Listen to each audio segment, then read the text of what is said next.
हम सब जानते हैं कि क्लासिकल मैकेनिक्स में अगर आपके पास एक ऐसी सिचुएशन है जहां पे आपके पास सडनली एक पोटेंशियल बैरियर होता है, and bye potential barrier I mean कि एक ऐसा पॉइंट वहां पे आ जाएगा जैसे एक टर्निंग पॉइंट आप कह सकते हो, जहां की पोटेंशियल एनर्जी फंक्शन आपके ऑब्जेक्ट की एनर्जी या सिस्टम की एनर्जी से ज्यादा होता है, तो वो सिस्टम या ऑब्जेक्ट उसके थ्रू पास नहीं कर सकता। This will be actually a turning point that for a potential barrier.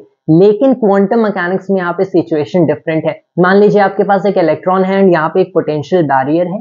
अभी भी एक इक्वली लाइकली पोटेंशियल होगी, नॉट एग्जैक्टली इक्वली लाइकली की रिफ्लेक्शन एंड ट्रांसमिशन की, बट एक यहाँ पे प्रोबेबिलिटी होती है कि ये इलेक्ट्रॉन इस पोटेंशियल बैरियर के थ्रू पास कर सकता है। इवन दो ये एक पोटेंशियल बैरियर है, यहाँ पे एक डेल्टा पोटेंशियल बैरियर भी आप कंसिडर कर सकते हो, that is infinite potential right here. लेकिन फिर भी एक इलेक्ट्रॉन अगर यहाँ पे बेसिकली इसे स्ट्राइक करता है, so there is a certain probability कि ये यहाँ से ट्रांसमिट कर जाता है। ये कितनी प्रोबेबिलिटी होगी? Well, the very exciting thing is about this is कि अगर एक पोटेंशियल बैरियर एंड दूसरे केस में एक पोटेंशियल वेल कंसिडर करते हो, तो जो प्रोबेबिलिटी है कि इलेक्ट्रॉन इस पोटेंशियल बैरियर में इसके थ्रू पास कर जाएगा, वही प्रोबेबिलिटी होती है as of the second case कि इस पोटेंशियल वेल के थ्रू पास कर जाएगा। एंड इवन अगर आपके पास एक पोटेंशियल वेल है, तो उस केस में भी इलेक्ट्रॉन की प्रोबेबिलिटी होती है कि रिफ्लेक्ट बैक कर जाएगा।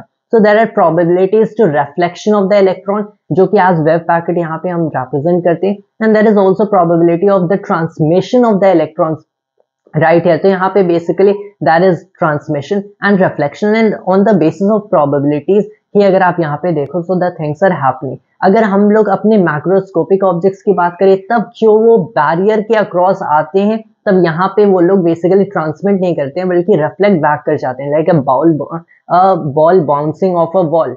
वेल, यहाँ पे जो हमारी एनर्जी होती है, ये अगर इस एनर्जी की वैल्यूज को देखो, this is very different from the energy values. अगर वही वैल्यूज ऑब्जर्व करो ना क्वांटम लेवल, ये मैक्रोस्कोपिकली ऑब्वियसली ज्यादा होती है, and in higher energy values की वजह से बेसिकली ये जो मैक्रोस्कोपिक एंड माइक्रोस्कोपिक के बीच में डिफरेंस होता है, the masses, it's not just energy but the masses and the energies, उस रीजन की वजह से यहाँ पे बाउंसिंग ऑफ की प्रोबेबिलिटी कम हो जाती है in one of the cases, and transmission की in the other case. And that is why इस effect, that is quantum tunneling का इफेक्ट, हम लोग ऑब्वियसली मैक्रोस्कोपिक लेवल पे नहीं देखते। That was all for today's video of mine, and thanks to all.